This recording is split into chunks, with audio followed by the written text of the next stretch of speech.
Mr. Chairman, we have made good progress in digitalizing our economy.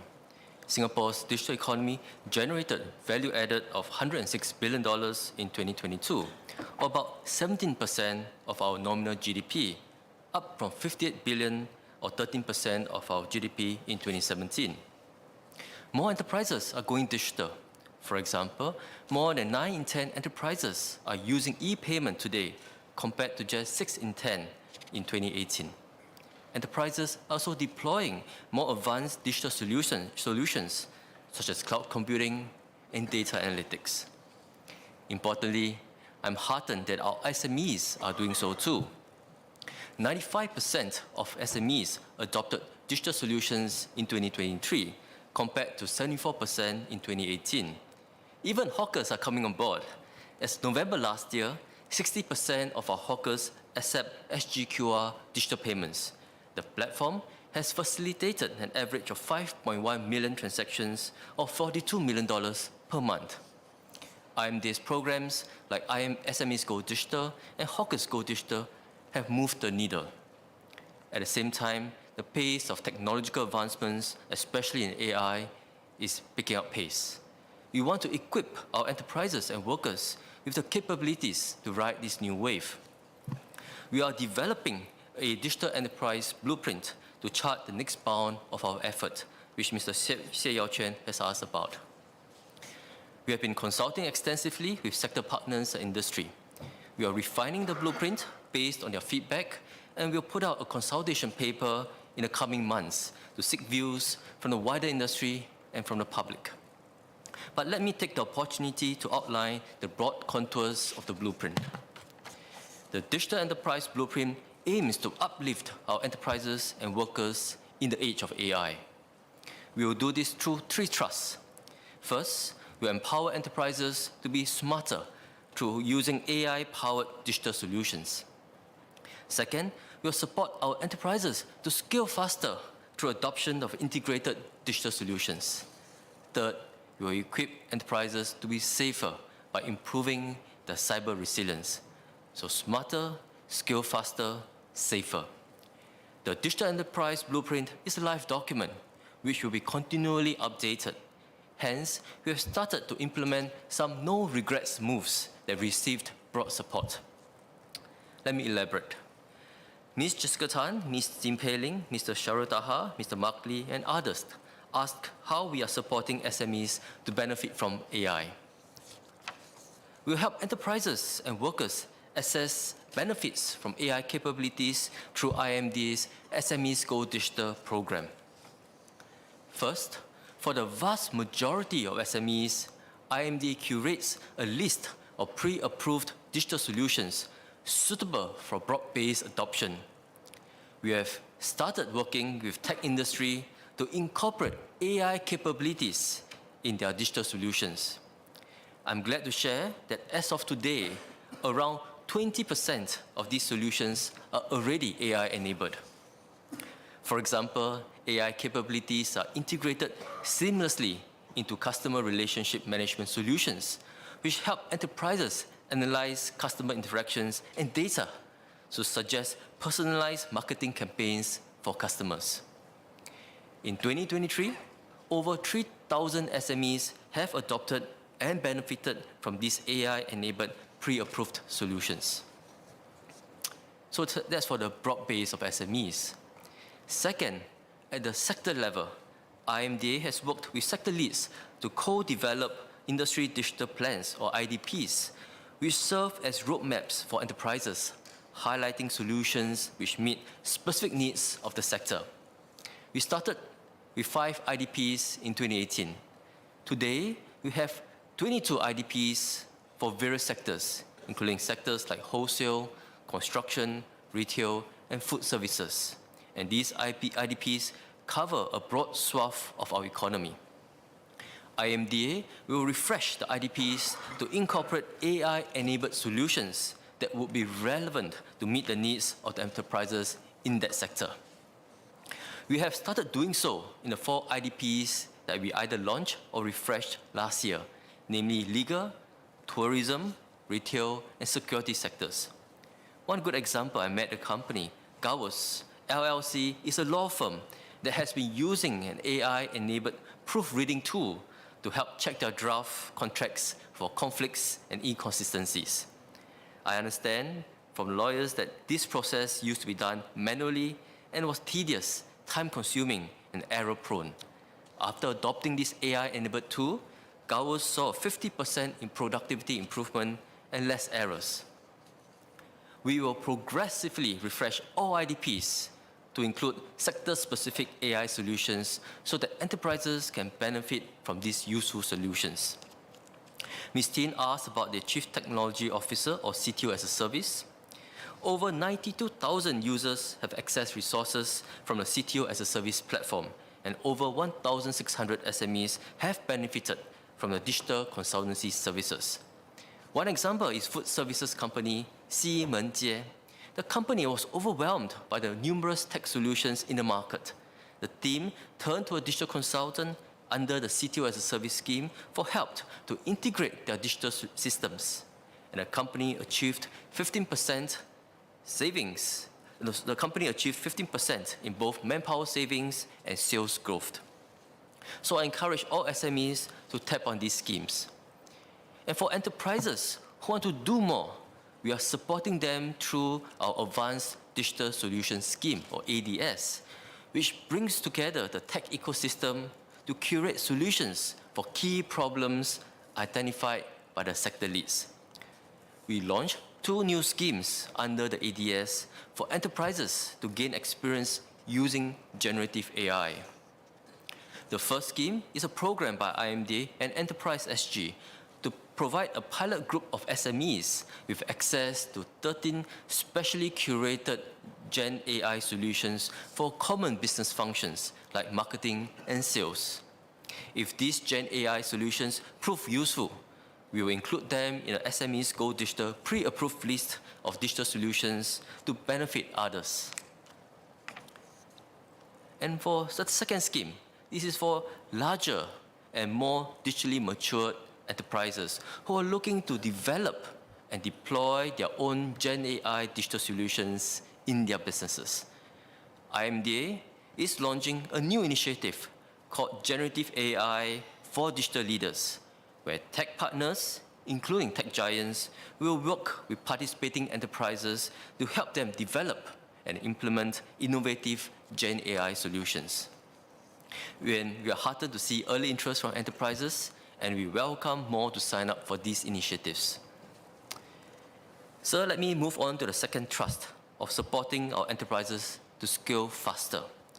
In our consultations, SMEs shared that as they started to grow, they realized that they are constrained by lack of interoperability and scalability of their digital solutions. For example, Bread Couture, a food services SME, had adopted various sales channels and delivery platforms over time. However, they found themselves unable to collect orders automatically and track sales figures across their third-party delivery platforms and sales channels. What was an inconvenience for a small operation quickly turned into a showstopper when they grew. Such stovepipe solutions also prevent enterprises from harnessing the full potential of digital, including deriving business insights from data analytics. So we will step up our effort to A, include more integrated digital solutions under the SMEs Go Digital program, B, stipulate interoperability requirements where possible for these solutions, and C, encourage more of these solutions to be cloud native for greater scalability. Where integrated solutions are not available in the market, we will curate such solutions through the ADS scheme. One example is the Connected Business Suite solution available to food services SMEs. It enabled these SMEs to operate their front-end and back-end functions in an integrated manner. With this integrated solution, Bread Couture, which I mentioned earlier, can easily track all the sales and transactions across different sales channels, including from third-party orders that are routed directly to the kitchen.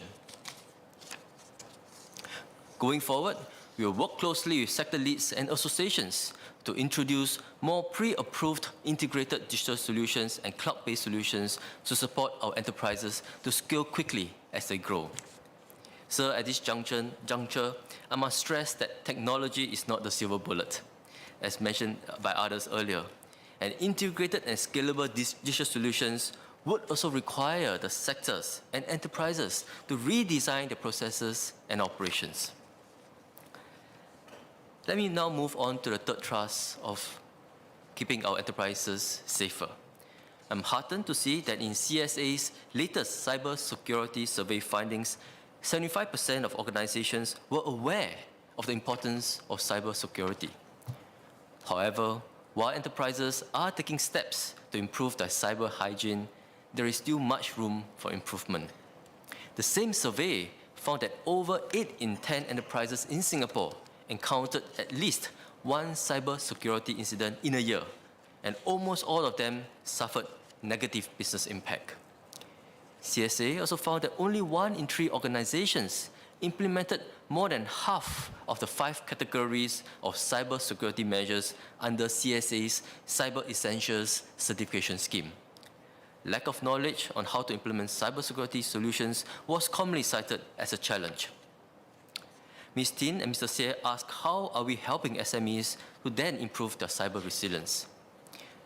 While we'll flesh this out more in the Digital Enterprise Blueprint, let me give members a broad sense of our 3-tier approach. First, we'll support SMEs in taking steps to improve their cyber hygiene.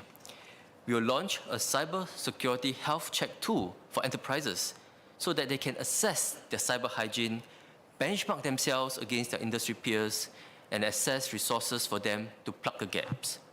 Those who require more support can tap on the Chief Information Security Officer or CISO as a service scheme to engage cybersecurity consultants to develop tailored cybersecurity health plans. Enterprises that are eligible can receive co-funding support to defray the cost for this service. Thus far, 55 SMEs have benefited from this scheme. Second, we will go upstream and raise the cybersecurity standards of the digital systems used by our enterprises. This will especially benefit SMEs with no in-house cybersecurity resources. We will start with the pre-approved digital solutions under IMDA's SME Go Digital program. Third, we will work with sector leads to develop industry-specific guidelines for cybersecurity. In healthcare, for example, CSA worked with the Ministry of Health to develop cybersecurity guidelines to improve the cybersecurity posture amongst healthcare providers. So, Mr. Chairman, I spoke briefly about the 3 thrusts of the Digital Economy Blueprint to uplift enterprises and workers in the age of AI by being smarter, skilled faster, and becoming safer. Let me now turn to how we are developing tech capabilities within our workforce. At the broader workforce level, more of us will need to be equipped with the right skills to effectively use digital tools in our work. With more rapid technological changes, we need to see reskilling and upskilling as part of our workplace culture and see this as a continual investment in ourselves. Employers must also view the reskilling and upskilling of their employees as investments so as to fully benefit from the digital systems that we have put in place. An analogy would be like having a very powerful car, but not being able to go beyond the first gear. We need to upskill our employees so that we can make full use of that more powerful engine. And that is why each industry digital plan does not only include a suite of curated digital solutions for enterprises, but also comes with a comprehensive list of relevant training courses for these digital tools. For example, the Retail IDP includes courses for employees to learn how to make good use of social commerce solutions to generate more sales, including how to sell items on live streams. IMDA has also worked with Skills Future Singapore to provide funding support for many of these courses, so I encourage employers and workers to make full use of these schemes. Sufficient quality and quantity of tech talent is also crucial to realizing our ambition. Understandably, there have been concerns about prospects in the tech sector, given the layoffs by technology companies, as mentioned by Ms. Tin. Tech companies across the world have been right-citing and right-sizing their operations to prioritize new areas of growth amidst a more challenging economic climate. Unfortunately, this sometimes results in layoffs, which can be very painful and distressing for those involved. And Singapore is no exception, and has similarly seen some layoffs by tech companies, which have largely impacted those in non-tech roles. Fortunately, Singapore remains a keynote in many of these tech companies' global strategies. As they deepen and expand their involvement in the region, demand for tech talent in Singapore will continue to grow. Currently, the demand for tech talent remains strong, with tech jobs across the economy account for a rising share of total employment from 4.5% in 2018 to 5.2% in 2023. This was driven by demand from both the info and communication sector and non-info and communication sectors, with the latter accounting for around 57% of tech jobs in 2023. And as more companies adopt digital, including using more advanced digital solutions like AI, we expect that this will also fuel demand for tech talent. And these are good jobs for Singaporeans. A case in point, university graduates of information and digital technology courses continue to take home the highest median monthly starting pay at $5,500 a month. Ms. Jessica, Ms. Tin, Mr. Alex Yam, and Mr. Sharul Taha have asked about how we will ensure a steady pipeline of tech talent. Minister Josephine spoke earlier about our effort to develop a pipeline of AI talent and AI-equipped workforce, including efforts to enhance the existing Tech Skills Accelerator or TESA initiative, which to date has placed more than 17,000 locals into tech jobs and upskilled and reskilled more than 231,000 professionals. We are also working hard to strengthen IT and polytechnic graduates' employment outcomes in tech and provide more developmental pathways for them throughout their careers. We set up the TESA for IT and Polytechnics Alliance, or TIP Alliance, in 2022 to bring together like-minded partners, school leadership, tech industry associations, and leading employers of tech manpower like NCS, Accenture, and SE Engineering to come together to drive change. I'm heartened that employers are changing their mindset and HR practices. Instead of just looking at academic qualifications, employers are giving sufficient weight to the applicants' skills and capabilities to assess their suitability. To push for change across the industry, IMDA and the TIP Alliance launched the skills-based hiring movement, together with a handbook providing practical guidance for firms to attract, assess, and develop tech talent based on competencies. Within 3 months, I'm glad to share that the number of companies pledging their support for skills-based hirings have doubled from 100 to 200. Oracle is an example of a company that has pledged its support for skills-based hiring and has been recruiting based on skills for their opening.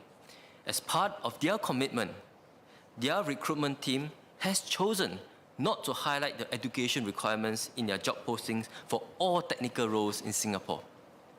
Accenture is another company that's adopted skills-based hiring. They adopted a rigorous multi-stage assessment focusing on skills, competencies, and growth potential, which proved to reduce time to hire by 75% and increased quality talent pipelines by 40%. And the skills-based hiring approach aligns with the shifts you are making as part of Forward Singapore to embrace learning beyond grades and create diverse pathways. And schools are playing their part. For instance, in response to industry feedback, the Information and Digital Technologies, or IDT schools in our IT and polytechnics have lengthened internship durations from 6 to 12 months. Last year, more than 400 of such polytechnic and IT students undertook year-long internships to gain greater industry experience, and I met many of them. We will support companies who provide these year-long internships by providing co-funding to cover the cost of training. Ms. Queenie Ng is a beneficiary of this program. While at Ngee Ann Polytechnic, she embarked on a year-long internship with OCBC as a full-stack developer, working on dashboards and architecture projects to improve operational efficiency. Queenie found the scale of the projects to be an eye-opener. In contrast to smaller scale school projects, the internship exposed her to more complex systems and their interconnections. This experience expanded her understanding of the dynamic tech industry and the many exciting career options it has to offer. Sir, let me speak a few words in Mandarin. 人工智能能够让我们在现有的数码基础上更上一层楼，除了为我们的企业带来新的竞争优势，也能提高员工的生产力，如虎添翼。因此，政府将协助企业，尤其是中小企业和员工，让他们掌握人工智能，从中获益。到目前为止，资媒局已经推出了22个产业数码化蓝图。该局接下来在更新蓝图时，会加入人工智能的部分。此外，在中小企业数码化计划下，资媒局也会在当局预先批准的数码解决方案中纳入人工智能技能。如今已经有20%的数码解决方案是由人工智能推动的，超过3000家中小企业已经从中受益。更重要的是，我们将和各界合作，策划相关的培训课程，协助工友掌握技能，与时俱进，把握人工智能所带来的新机遇。Sir, Singapore does not have the natural advantages of many other economies. We don't have a sizable domestic market, large local workforce to tap on, natural resources. But we can well punch above our weight by being agile and making full use of technological enablers like digital and now AI to continue enlarging market opportunities for our enterprises and creating good and exciting jobs for Singaporeans. And we are building on a very strong foundation. The government will be a steadfast partner for enterprises and workers in the next phase of our digitalization journey to uplift enterprises and workers in the age of AI. It will be an exciting journey, so I welcome more like-minded partners to work together with us and invite all our enterprises and workers to join us on this exciting journey ahead. Thank you.